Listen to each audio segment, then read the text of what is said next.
duduk dulu, kita angkat Alkitab kita di tangan kanan kita akan deklarasikan firman Tuhan.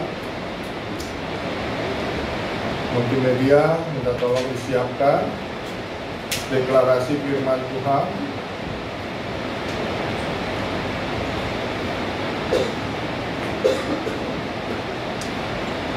Nanti kita dalam hitungan yang ketiga kita akan sama-sama mendeklarasikan dengan suara yang kencang. Boleh multimedia? Deklarasi firman Tuhannya dimunculkan.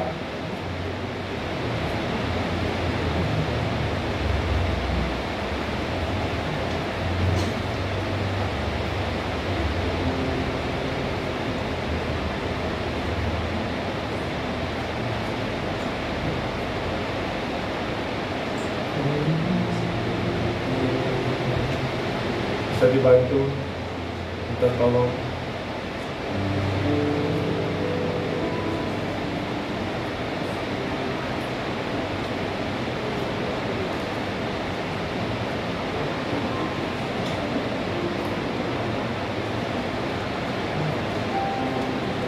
Sudah, bisa dimunculkan.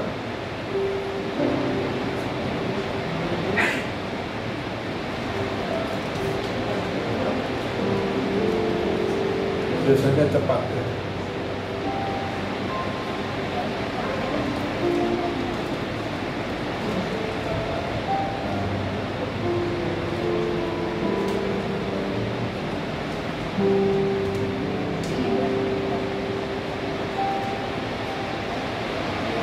Ya, kita sama-sama dalam hitungan ketiga, 2, 3. Aku percaya firman-Mu berkuasa, aku percaya firman-Mu dapat merubah seluruh hidupku. Aku percaya firman-Mu ini adalah Tuhan sendiri. Aku siap untuk menerimanya dan melakukannya. Dalam nama Yesus, haleluya, amin. Sekali lagi jangan duduk dulu, boleh keluar dari kursinya. Salamin minimal 7 orang. Selamat tahun baru. Selamat tahun baru. Tuhan Yesus memberkati. Di tahun yang baru ada harapan yang baru. Di tahun yang baru ada berkat yang baru. Selamat tahun baru.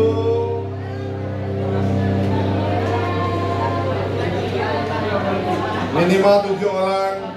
Kalau sudah, silakan duduk Bapak Ibu Saudara.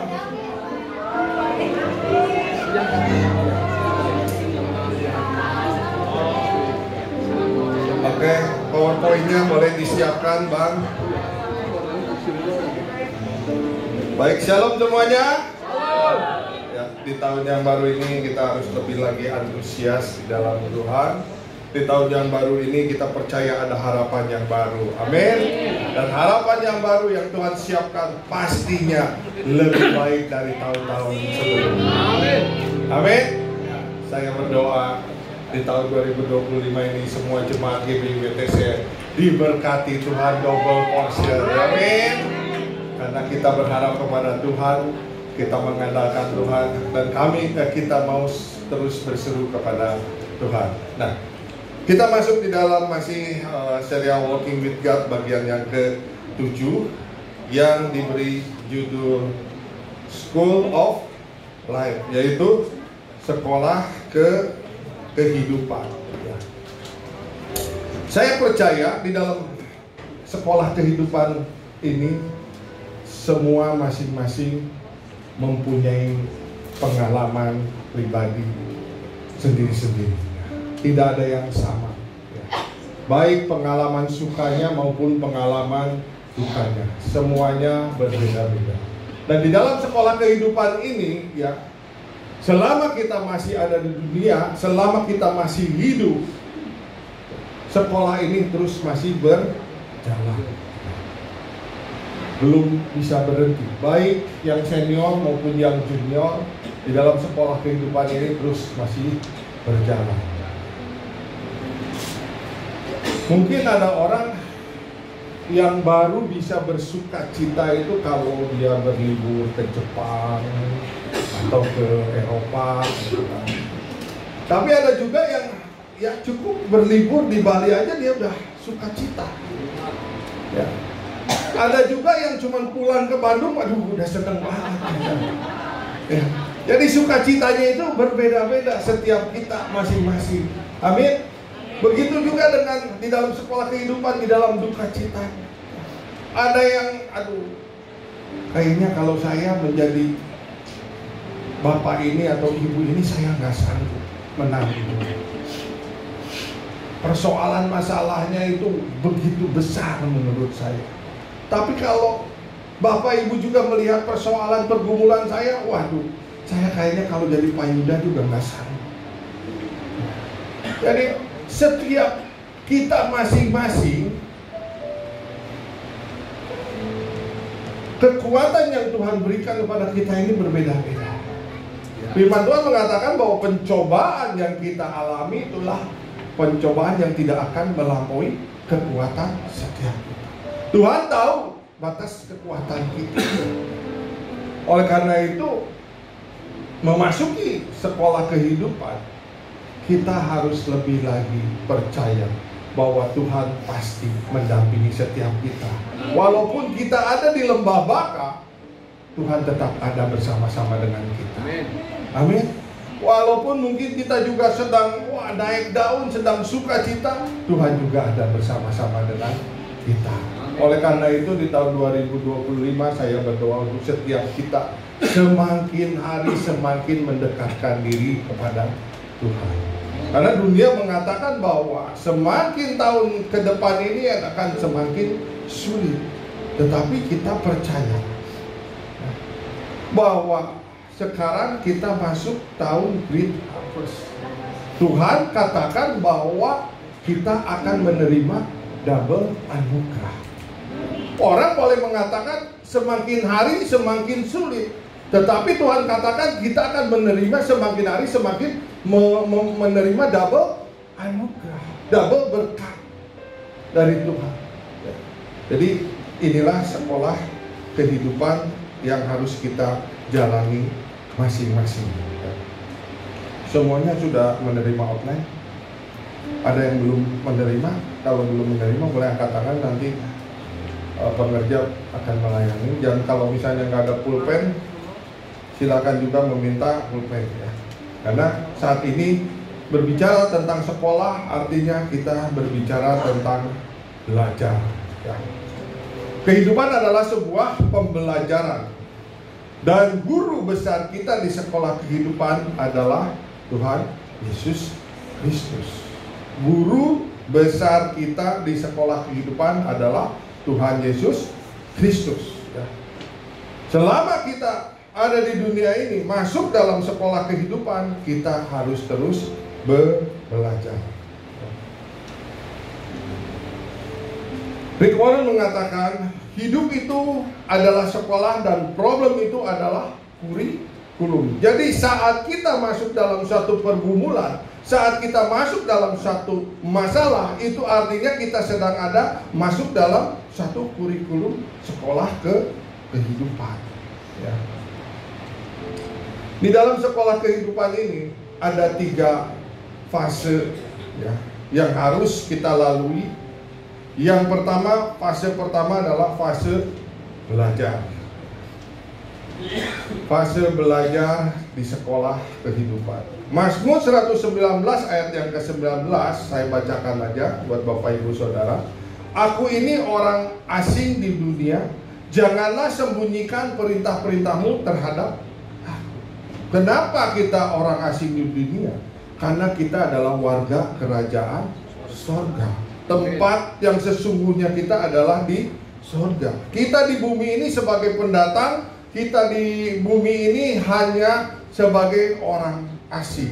Dan Tuhan katakan bahwa segala rahasia yang ada di dalam kehidupan kita, Tuhan sembunyikan terlebih dahulu. Supaya apa Tuhan sembunyikan? Supaya setiap kita mau belajar, supaya setiap kita mau menggali apa yang menjadi perintah-perintahnya Tuhan, apa yang dirahasiakannya oleh Tuhan. Dan masa belajar ini adalah masa yang paling lama atau paling terpanjang. Betul nggak? Ya. Kalau dalam 1 tahun kita sekolah, Berapa bulan kita belajar? Ini tahun 2025. Jemaat PTC Cilegon harus lebih antusias lagi. Amin. Apa kedinginan? Apa belum sarapan? Selama kita sekolah 1 tahun, berapa bulan masa belajar atau fase belajar? 9 bulan? 10 bulan? 12 bulan. 11. Kurang lebih ya, ada 10, ada yang 11 ya. Karena masa belajar ini disebutkan fase yang terpanjang ya. Nah, kalau ujian dalam 1 tahun berapa bulan? Dalam 1 tahun paling 1 bulan atau 1 bulan setengah. Betul nggak? Ya, ada ujian, ada ulangan gitu kan. Terus masa istirahat atau masa liburan juga kurang lebih hampir sama dengan masa ujian. Jadi benar-benar fase yang terpanjang dalam sekolah adalah fase belajar. Oleh karena itu, ya, di dalam fase belajar ini, ya, kita harus memanfaatkan untuk sebanyak mungkin membaca. Ya, karena kita belajar. Ya dulu belum ada yang namanya YouTube, belum ada yang namanya TikTok. Ya mau nggak mau kita harus buka buku untuk belajar. Ya, yang seangkatan saya mungkin ya harus mau nggak mau banyak membaca. Tapi sekarang dalam fase belajar ini ya kita nggak harus membaca. Belajar kita bisa di mana saja. Kita bisa dengan mendengarkan sesuatu apa yang mau kita pelajari di YouTube atau kita melihat ya. Jadi sekarang ini dengan teknologi yang begitu canggih, kita dalam belajar ini bisa lebih lagi diberikan kemudahan ya. Bagi setiap kita yang malas membaca ya kita tinggal buka YouTube aja. Mau belajar apa? Ya. Kalau saya ya hampir setiap hari ya dengar YouTube, dengar khotbah-khotbah dari hamba-hamba Tuhan yang buat menambah juga pengetahuan, menambah juga firman Tuhan pada saya, ya saya belajar seperti itu ya. Tapi zaman dulu ya kita harus memanfaatkan untuk sebanyak mungkin membaca buku ya.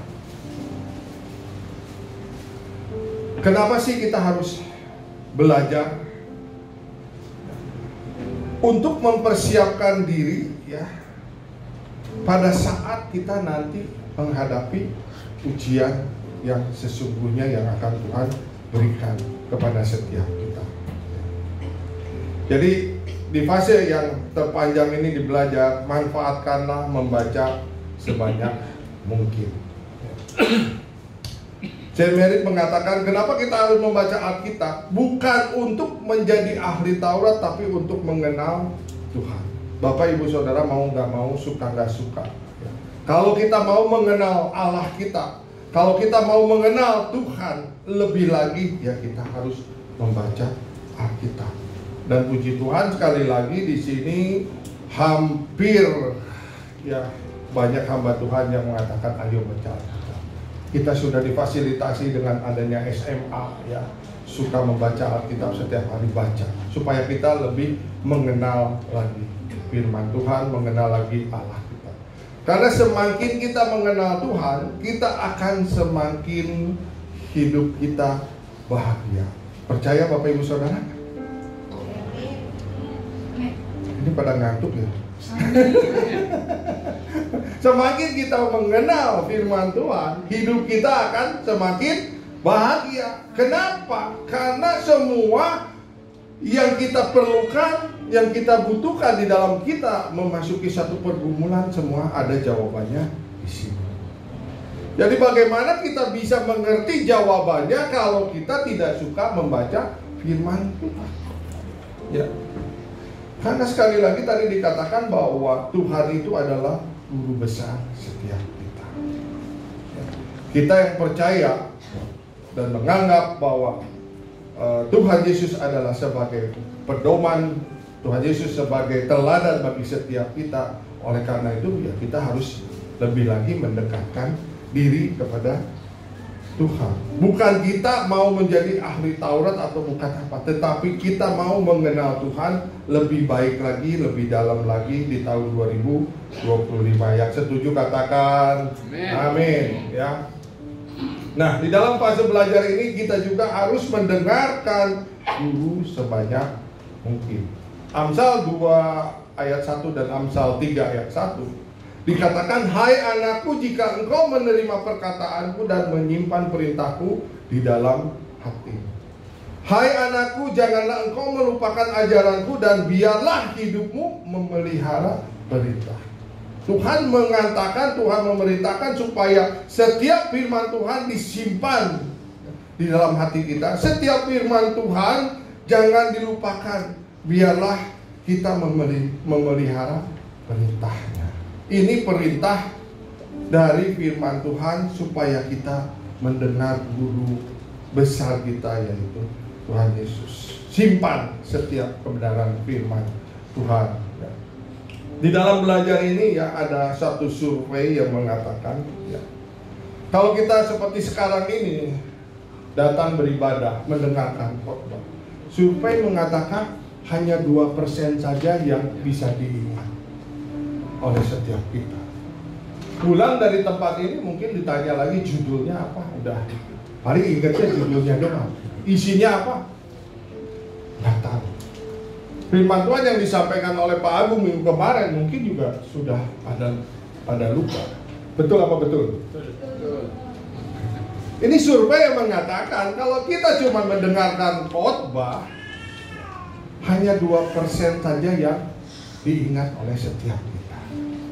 Makanya setiap hamba-hamba Tuhan yang khususnya yang ada di WTC ini, kita harus membuat outline, membagikan outline, untuk supaya Bapak Ibu Saudara mencatat. Karena survei mengatakan dengan bantuan kita mencatat outline, itu ada tambahan menjadi 8% yang bisa diingat.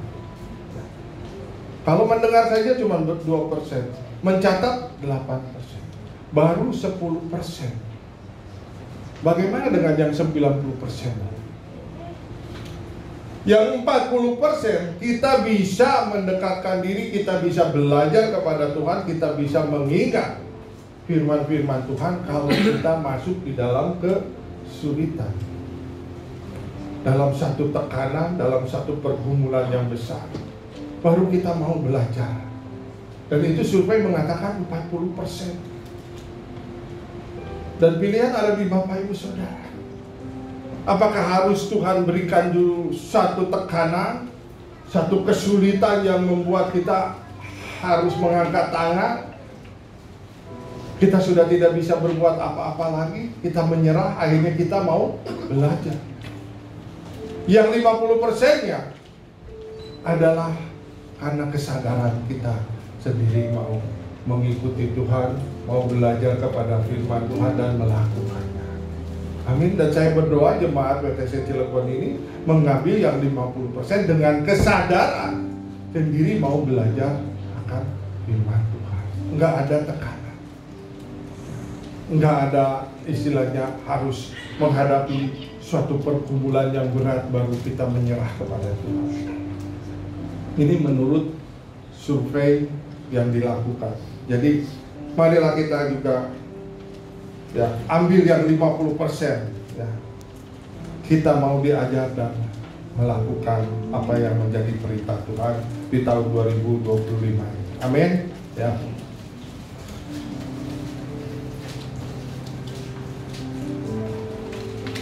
Martha Bolton mengatakan terkadang saat kita menunggu Tuhan berbicara, justru Tuhan sendiri sedang menunggu kita untuk mendengarkan. Kita menunggu Tuhan supaya Tuhan berbicara, tapi Tuhan menunggu kita untuk supaya setiap kita mendengarkannya. Jadi saling menunggu.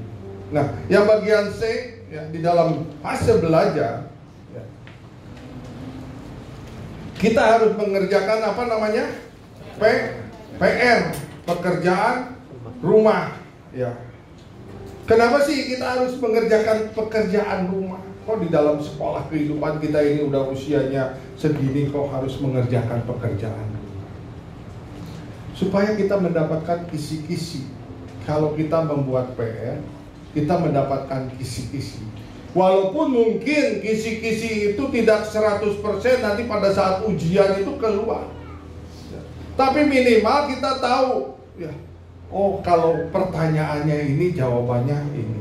Oh kalau pertanyaannya ini rumusannya seperti begini. Ini adalah kisi-kisi, dan kisi-kisi bisa didapat pada saat kita mengerjakan pekerjaan rumah. Tapi Pak, katanya saya ini kan sudah usianya segini, senior, kakak, masa tua, sudah senior, apakah kita harus mengerjakan pekerjaan rumah? Di dalam sekolah kehidupan ya kita harus mengerjakan pekerjaan rumah. Kembali, pelajaran yang harus kita pelajari setiap hari yaitu firman Tuhan. Ini PR kita. Ini pekerjaan rumah kita. Baca firman Tuhan setiap hari. Masuk di dalam kersel. Itu PR kita. Kersel lagi.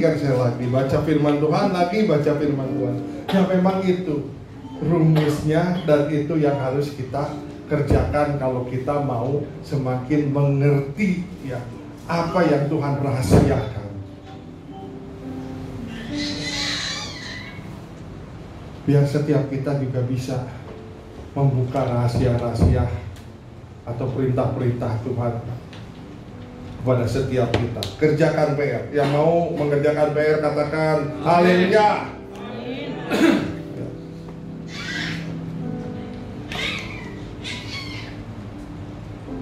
Nelson Mandela mengatakan semuanya tampak mustahil sampai kita selesai melakukan. Sama seperti yang dikatakan Roma 8 ayat 28. Kita tahu sekarang. Setelah terjadi sesuatu, setelah kejadiannya berlalu, baru kita tahu sekarang. Begitu juga Nelson Mandela mengatakan semua tampak mustahil saat kita belum mengerjakannya, seolah-olah nggak mungkin. Tapi kalau kita berjalan dengan Tuhan, apa yang tidak mungkin itu bisa menjadi mungkin. Sampai kita selesai melakukannya baru kita, wow, ini semua karena pekerjaan Tuhan. Ini semua karena Tuhan yang membimbing, menuntun setiap kita. Kita baru tahu sekarang bahwa Tuhan turut bekerja di dalam setiap kita untuk mendatangkan kebaikan bagi setiap kita. Jadi pada saat kita bertemu dengan Tuhan, maka bukan lagi karunia dan karisma, tetapi yang terpenting adalah karakter. Tuhan tidak mau ya karunia boleh, potensi kita boleh kita keluarkan semaksimal, karisma kita boleh ada, tetapi yang mau Tuhan lebih lagi adalah karakter kita. Di tahun 2025 harus ada suatu perubahan. Amin. Ya. Waktu kita fellowship di tanggal 31 di rumahnya Pak Denarso, di dalam Filipi 3 ayat yang ke-13 dikatakan kita harus melupakan apa yang ada di belakang kita. Kita harus melupakan kesalahan-kesalahan kita. Kita harus berlari fokus kepada tujuan ilahi. Kita melupakan kesalahan, bukan cuma sekedar melupakan, tetapi harus ada pembaharuan, harus ada perbaikan ya, dalam karakter kita. Mungkin tahun 2024 kita masih begini, masih begitu, masih seperti ini, seperti itu, tapi kita berjanji di tahun 2025 ini kita harus merubah karakter, karena Tuhan yang ingin supaya setiap kita ini dalam melalui proses ini kita diubahkan karakter kita. Yang tahun lalu mungkin kita suka masih kalau kecolek sedikit ini ngamuknya minta ampun, atau kita bisa langsung naik darah ya, tapi di tahun 2025 ini kita bisa lebih sabar lagi. Amin. Kita bisa lebih murah hati lagi. Kita bisa lebih lagi mengampuni orang-orang. Kita bisa lebih lagi mengasihi orang. yang Tuhan mau ini di tahun 2025 kita mengalami pemulihan di dalam karakter kita. Ya. Bahkan ada hamba Tuhan mengatakan kalau buat mujizat bagi Tuhan itu mudah sekali. Tuhan mau memulihkan kita saat ini mudah sekali. Ini kenapa ya?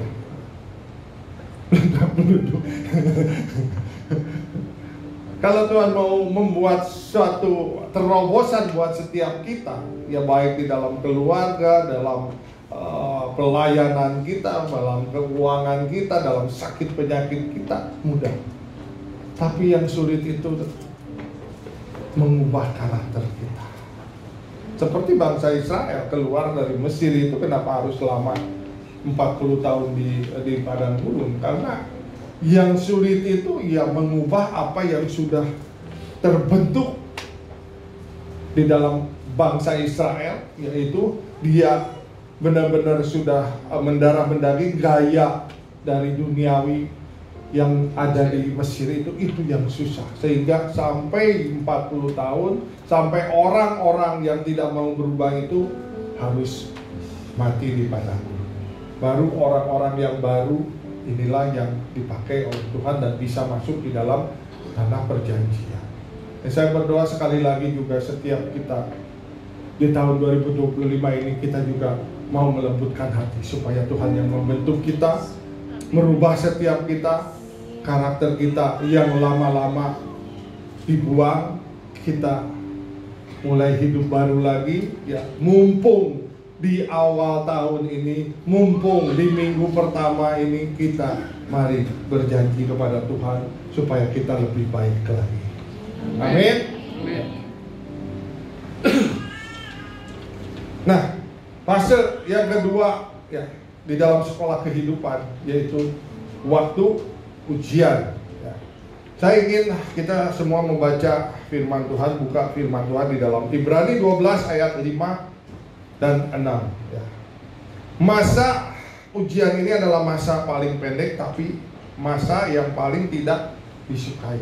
Betul nggak? Yang pada sekolah ya. Saat ujian kayaknya masa yang paling nggak disukai. Saya belum pernah melihat anak saya 3 waktu sekolah itu ya, kan sampai sekarang kalau minggu depan ujian itu dia sorak-sore menari-nari itu. Ore, besok minggu depan ujian. Nggak ada. Apakah ada di sini yang masih sekolah? Kalau minggu depan ujian terus berjingkrak-jingkrak gitu. Puji Tuhan, haleluya, sukacita minggu depan ujian. Saya rasa nggak ada ya. Pada umumnya masa ujian ini adalah masa yang paling tidak disukai walaupun masanya paling pendek ya di dalam sekolah ini. Udah ketemu Ibrani 12 ayat 5 dan 6? Kita baca sama-sama 2, 3 dan seperti kepada anak-anak.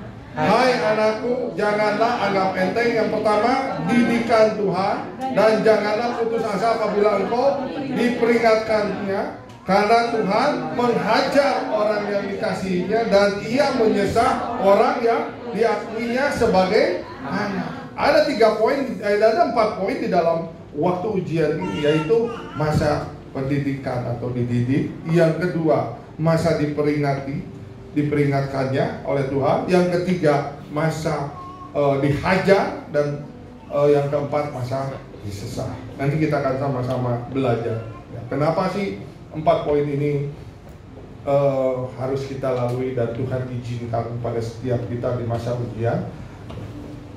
Ada quote dari Martin Luther King yang mengatakan, kalau kamu mau melihat aslinya seseorang bukan pada waktu dia sukses, tapi lihatlah pada waktu mengalami suatu ujian, masa pencobaan.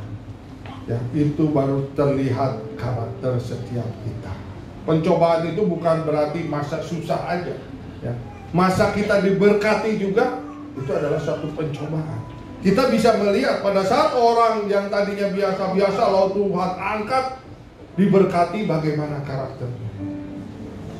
Itu aslinya orang tersebut yang dikatakan oleh Martin Luther King. Ya. Jadi ada 4 level ujian. Yang pertama masa didikan. Masa didikan ini akan terasa ringan atau mudah saat ujian karena kita tadi sudah belajar. Kita sudah mengerjakan PR kita dan kita sudah mendapatkan kisi-kisi atau soal-soal yang sudah dipelajari, walaupun sekali lagi bukan 100% akan keluar di dalam ujian. Tapi kalau kita sudah belajar pada saat masuk masa didikan, ya, kita akan mudah, ya, menyelesaikan ujian tersebut. Ini tertulis tadi di dalam Ibrani 12 ayat 5, ya, masa didikan. Yang kedua, masuk di dalam masa peringatan di dalam ujian. Firman Tuhan katakan, janganlah putus asa apabila kita diperingatkan. Kadang kita ini nggak suka diperingatkan, walaupun benar. Betul atau betul? Kayaknya kalau diperingati itu langsung ego kita naik. Loh, rambut kita langsung berdiri. Itu kenapa? Karena ego kita yang belum diperbaharui. Ya. Padahal kita tuh ngomongnya baik-baik, memperingatinya baik-baik. Makanya dikatakan jangan putus asa apabila kita diperingatinya. Apalagi kalau diperingati oleh Tuhan. Jangan sampai berbalik 180 derajat. Yang tadinya cinta Tuhan jadi benci. Yang tadinya mengandalkan Tuhan jadi gak mengandalkan Tuhan. Nanti yang rugi siapa? Ya kita sendiri. Karena background kita, basic kita ya firman Tuhan. Kita percaya. Ya bahkan beberapa khotbah yang saya dengar itu akhir-akhir ini, kalau kita menerima rema Tuhan, kita harus benar-benar percaya apa yang dikatakan firman Tuhan. Kita harus benar-benar menghidupinya dan melakukan, maka mujizat itu pasti terjadi. Jadi kalau kita menerima rema Tuhan, jangan kita abaikan. Ya peringatan dari Tuhan ini ya melalui firman Tuhan. Jangan kita abaikan. Jangan kita, ego kita muncul. Apalagi ya sesama kita ya, diperingatkan. Waduh, langsung seolah-olah saya kan lebih tahu. Apalagi pendeta gitu ya. Saya ini kan pendeta, masa diperingati sama jemaat?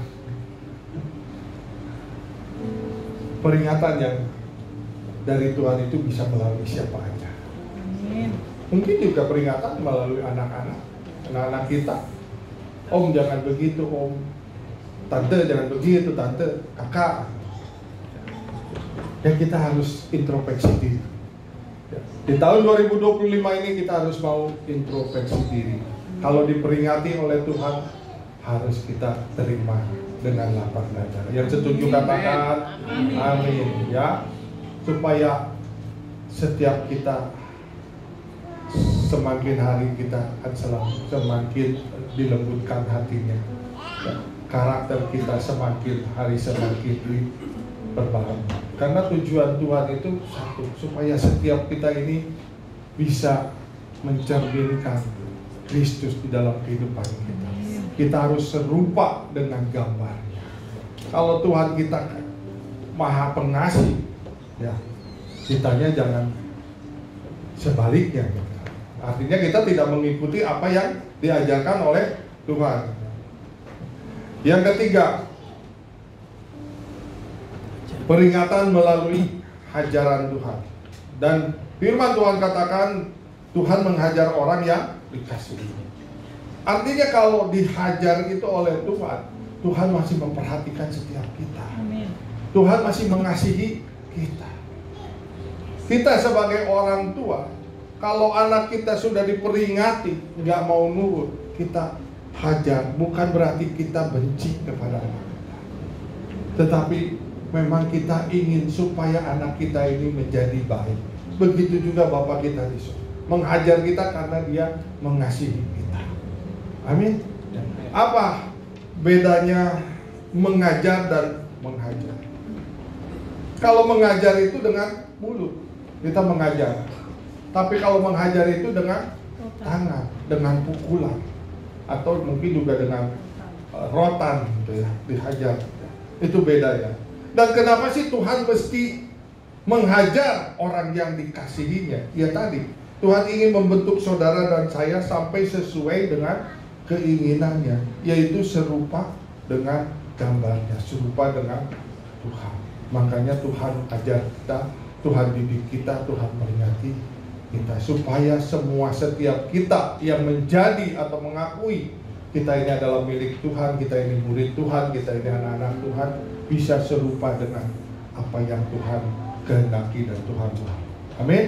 Ya, itu kenapa dihajar oleh Tuhan. Makanya harus kita menurut, supaya jangan sampai dihajar oleh Tuhan. Ya, seperti tadi, 40% pada saat Tuhan menghajar kita, baru kita, oh iya, mau mengikuti Tuhan.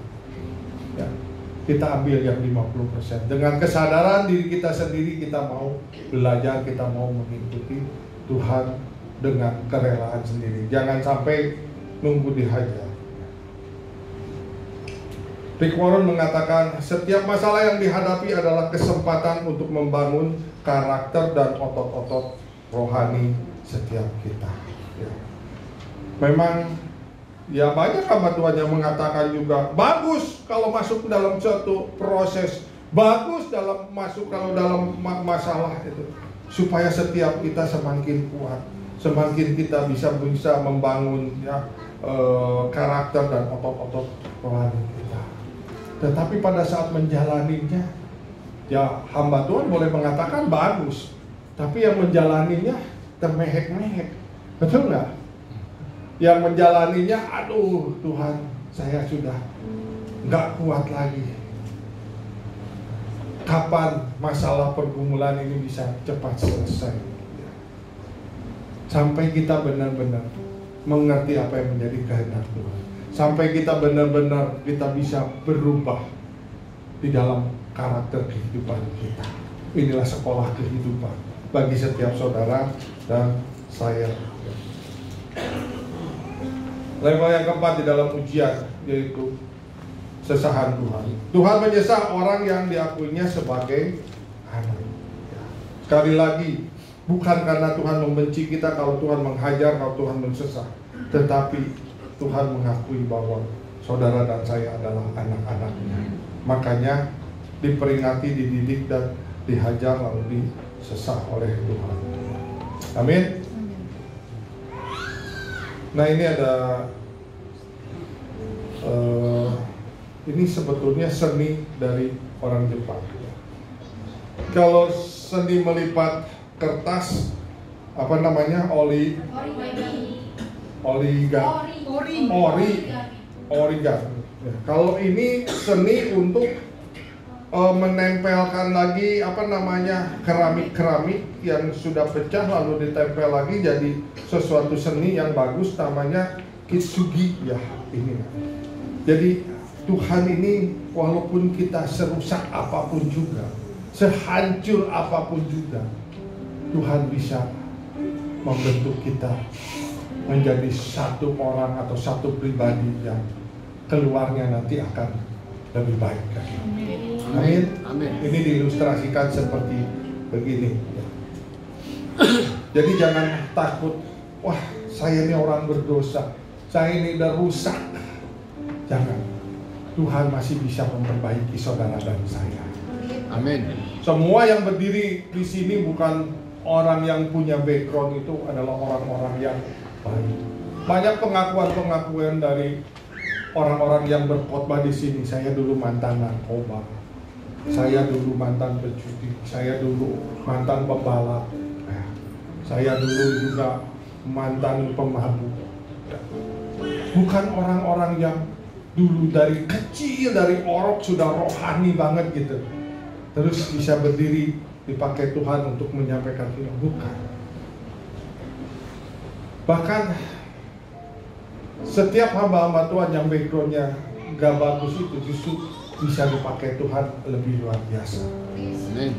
Ingat Saulus, kurang gimana kejamnya, kurang gimana dia menganiaya gereja Tuhan Yesus, tapi dia bisa dipakai oleh Tuhan dengan dahsyat, dengan luar biasa. Ya, dia bisa menyamakan dirinya dengan murid-murid Tuhannya langsung.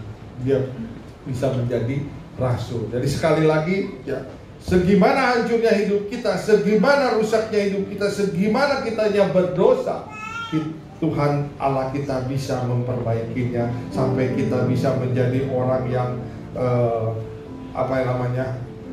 berdampak atau berfungsi di dalam kehidupan. Asal kita mau bertobat.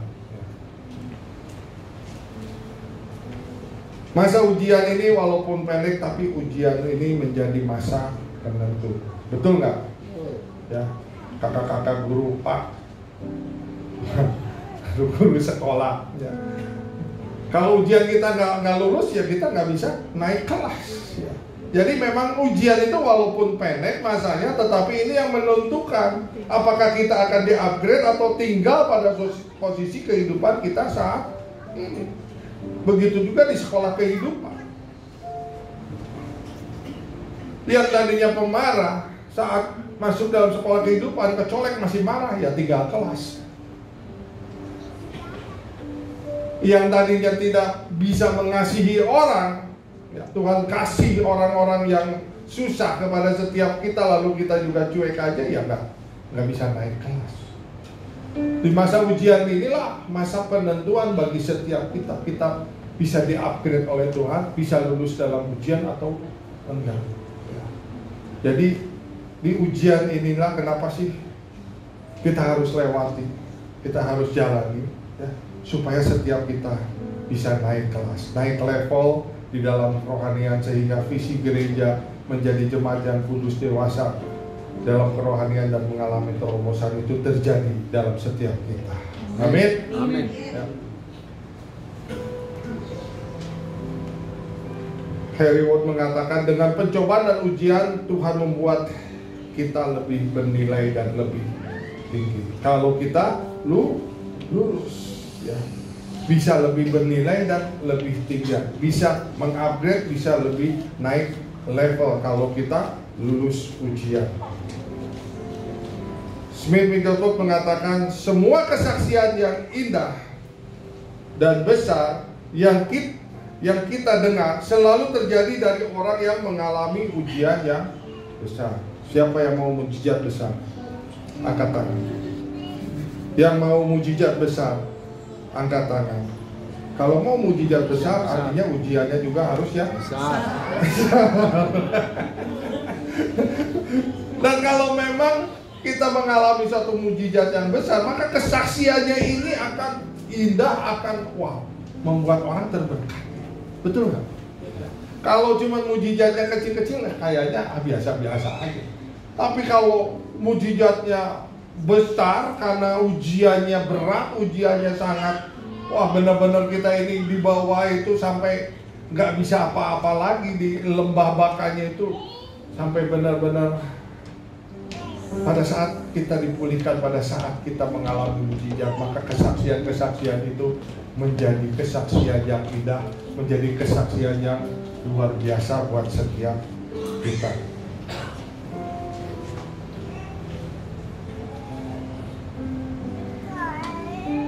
Gak ada lain ya, kalau kita tadi udah angkat tangan mau mujizat yang besar, gak ada lain, kita harus mempersiapkan diri, ya.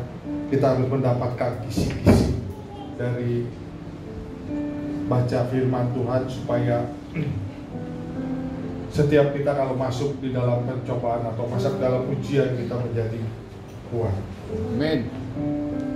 Masa perjumpaan dengan Tuhan secara pribadi ini yang akan membuat kesaksian setiap kita menjadi indah. Dan saya berdoa setiap kita, kalau kita mau dewasa di dalam kerohanian, kita harus punya pengalaman, punya perjumpaan secara pribadi dengan Tuhan. Ini yang akan membuat level kerohanian kita naik. Ini yang akan membuat kita lulus di dalam setiap ujian. Kita punya pengalaman pribadi dengan Tuhan, perjumpaan pribadi dengan Tuhan. Fase ketiga apa? Di dalam memasuki sekolah kehidupan. Tadi yang pertama fase belajar, fase keduanya fase ujian, dan ini adalah fase masa istirahat atau holiday season ya. Dan ini memang ya pasti ini menyenangkan buat setiap kita. Sekolah kalau wow, nah ini baru jingkrak-jingkrak. Minggu depan sudah libur, minggu depan sudah enggak istirahat. Ini pasti senang, semua orang senang. Tetapi buat setiap kita pada saat kita masuk dalam ujian kehidupan, masa ini adalah masa untuk setiap kita memulihkan dari segala luka-luka ya. Memulihkan dari segala hantaman yang terjadi pada saat kita ujian. Ini benar-benar masa buat setiap kita boleh mengalami pemulihan, masa istirahat yang Tuhan izinkan. Dan memang gak lama-lama, nanti kita masuk lagi masa belajar lagi, masuk lagi masa ujian lagi.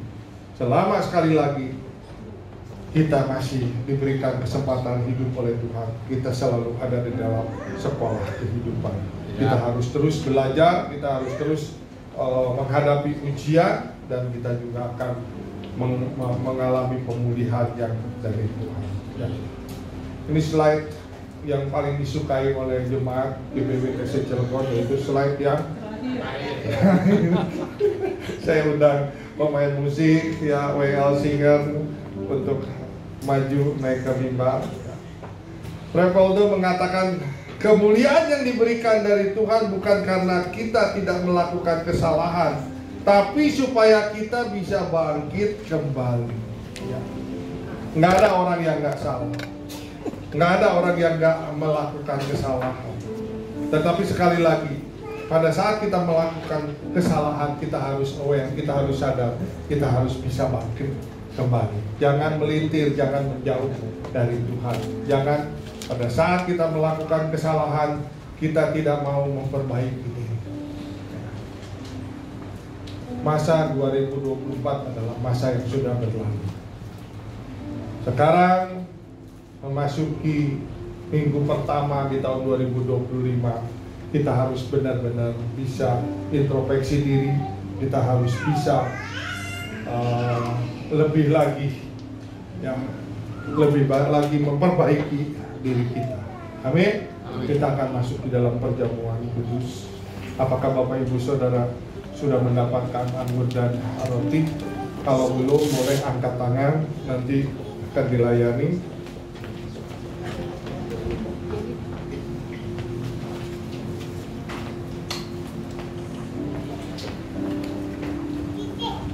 Perjamuan kudus ini hanya untuk setiap kita yang sudah dibaptis ya. Anak-anak yang di bawah 12 tahun tidak mengambil perjamuan kudus. Tetapi kalau ada yang sudah di atas 12 tahun belum dibaptis, asal percaya boleh mengambil perjamuan kudus. Saya undang semua untuk bangkit berdiri ya. Kita sama-sama berdoa. Kita mempersiapkan hati kita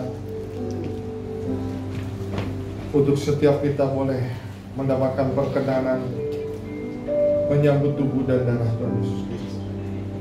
Bapa hamba-Mu sudah selesai menyampaikan isi hati-Mu. Biarlah Tuhan, setiap kebenaran firman-Mu ini Tuhan boleh mengubah setiap kami. Kami boleh belajar, kami boleh Tuhan masuk dalam ujian, kami Tuhan boleh mendapatkan Tuhan pemulihan yang daripada-Mu Tuhan. Di fase-fase Tuhan, di fase sekolah kehidupan ini, biarlah Engkau yang mengupgrade kami, Engkau yang semakin membawa kami naik Tuhan. Karena firman-Mu yang mengatakan Engkau yang akan membawa kami naik bukan turun, Engkau yang akan menjadikan kami kepala bukan ekor. Oleh karena itu Tuhan, biarlah Engkau pakai umat-Mu di tempat ini, Engkau lawat umat-Mu di tempat ini Tuhan. Untuk setiap kami memiliki kesadaran Tuhan pribadi, untuk kami mau belajar Tuhan, mau menghidupi setiap kebenaran firman Tuhan, dan kami mau melakukannya Tuhan. Sehingga Tuhan, setiap kami dengan sukarela, dengan tulus Tuhan, kami mau menjadi murid-murid-Mu. kami mau terus Tuhan mengikuti Engkau Tuhan, seturut apa yang Tuhan mau, bukan apa yang kami mau Bapa. Terima kasih Tuhan, Kau yang menyelidiki hati kami, Kau yang menguduskan kami, Kau ampuni segala dosa kesalahan kami, masa lalu kami Tuhan. Dan kami mau memperbaikinya Tuhan dengan tuntunan pimpinan dari Allah Roh Kudus Tuhan. Kami mau menyambut tubuh dan darah-Mu saat ini Tuhan. Oleh karena itu kami mohon perkenanan-Mu Tuhan, agar setiap kami Tuhan yang menjambut perjamuan kudus ini Tuhan, kami boleh mendapatkan perkenanan yang daripada-Mu Bapa. Selidiki hati kami Tuhan, ampuni dosa dan kesalahan kami, baik dosa perkataan, perbuatan maupun dosa pikiran kami. Kuduskan kami, sucikan kami, karena Kau Allah kami yang kudus. Dan biarlah melalui perjamuan kudus ini Tuhan, kami boleh mengingat Tuhan akan segala kebaikan Engkau. Kami boleh mengingat apa yang Tuhan berikan kepada kami, yaitu pengorbanan-Mu, keselamatan yang benar-benar Tuhan, yang menjadi anugerah yang tertinggi bagi setiap kami Bapa. Terima kasih Tuhan, terima kasih Bapa. Terpujilah ya Allah kami yang hidup. Di dalam dan demi nama Tuhan Yesus Kristus, kita yang siap menyambut perjamuan kudus, sama-sama katakan amin. Mari kita angkat roti di tangan kanan kita tinggi-tinggi dan dengarkan firman Tuhan. Sebab apa yang telah kuteruskan kepadamu telah aku terima dari Tuhan, yaitu bahwa Tuhan Yesus pada malam waktu Ia diserahkan mengambil roti, dan sesudah itu Ia mengucap syukur atasnya, Ia memecah-mecahkannya dan berkata, inilah tubuhku yang diserahkan bagi kamu, perbuatlah ini menjadi peringatan akan aku. Saudara yang terkasih, bukankah roti yang atasnya kita ucapkan syukur adalah persekutuan kita dengan tubuh Kristus? Amin. Mari kita makan di dalam nama Tuhan Yesus Kristus.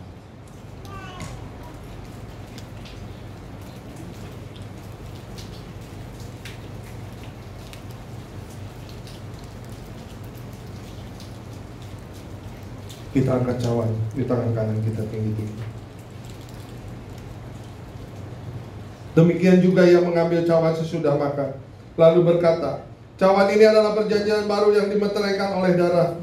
Perbuatlah ini setiap kali kamu meminumnya menjadi peringatan akan aku. Saudara yang terkasih, bukankah cawan yang atasnya kita ucapkan syukur adalah persekutuan kita dengan darah Kristus? Amin. Mari kita minum di dalam nama Tuhan Yesus Kristus.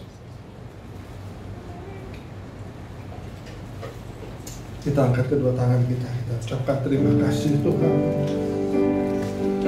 Terima kasih, terima kasih atas segala kebaikan-Mu. Terima kasih, terima kasih Bapa. Oh, terima kasih, Kau sungguh baik. Terima kasih untuk keselamatan-Mu. Terima kasih untuk kesembuhan ilahi.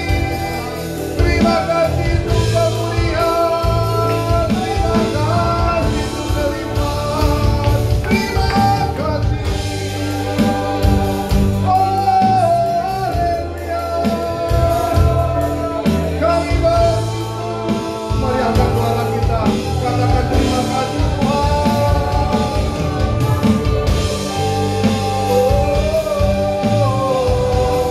Terima kasih Tuhan. Mari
Terima kasih untuk anugerah-Mu. Terima kasih untuk kebaikan. Terima kasih untuk keselamatan yang Tuhan berikan. Terima kasih Tuhan untuk firman-firman-Mu Tuhan. Terima kasih ya Bapa. Terima kasih. Kami mau mengucap syukur senantiasa Tuhan, karena Engkau menjadi Allah kami, Engkau menjadi Tuhan kami. Dan di tahun 2025 ini kami mau lebih lagi percaya kepada setiap firman, setiap rema yang kami terima Bapa. Kami mau menghidupinya dan kami mau melakukannya Tuhan, sampai mujizat-Mu terus terjadi dalam kehidupan kami. Terima kasih Tuhan Yesus Kristus. Terpujilah ya Allah kami yang hidup. Di dalam dan demi nama Tuhan Yesus Kristus, kita yang sudah diberkati oleh Tuhan. Haleluya, sama-sama katakan amin. Silakan duduk dulu Bapak Ibu Saudara. Kita akan berdoa untuk setiap kita yang berulang tahun di bulan Desember. Boleh yang berulang tahun maju ke depan, kita akan sama-sama berdoa. Ayo, siapa yang berulang tahun? Loang ulang tahun. Mas Ben ulang tahun. Ulang tahun apa? Pernikahan bukan? Oh, Pak Suryo ulang tahun pernikahan. Bang Santo, Kak Erin ulang tahun pernikahan.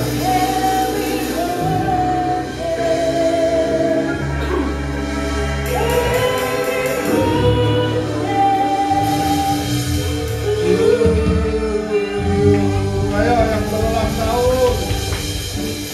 Happy birthday to you. Happy birthday to you. Happy birthday, happy birthday, happy birthday to you. Happy birthday to you. Happy birthday to you. Happy birthday.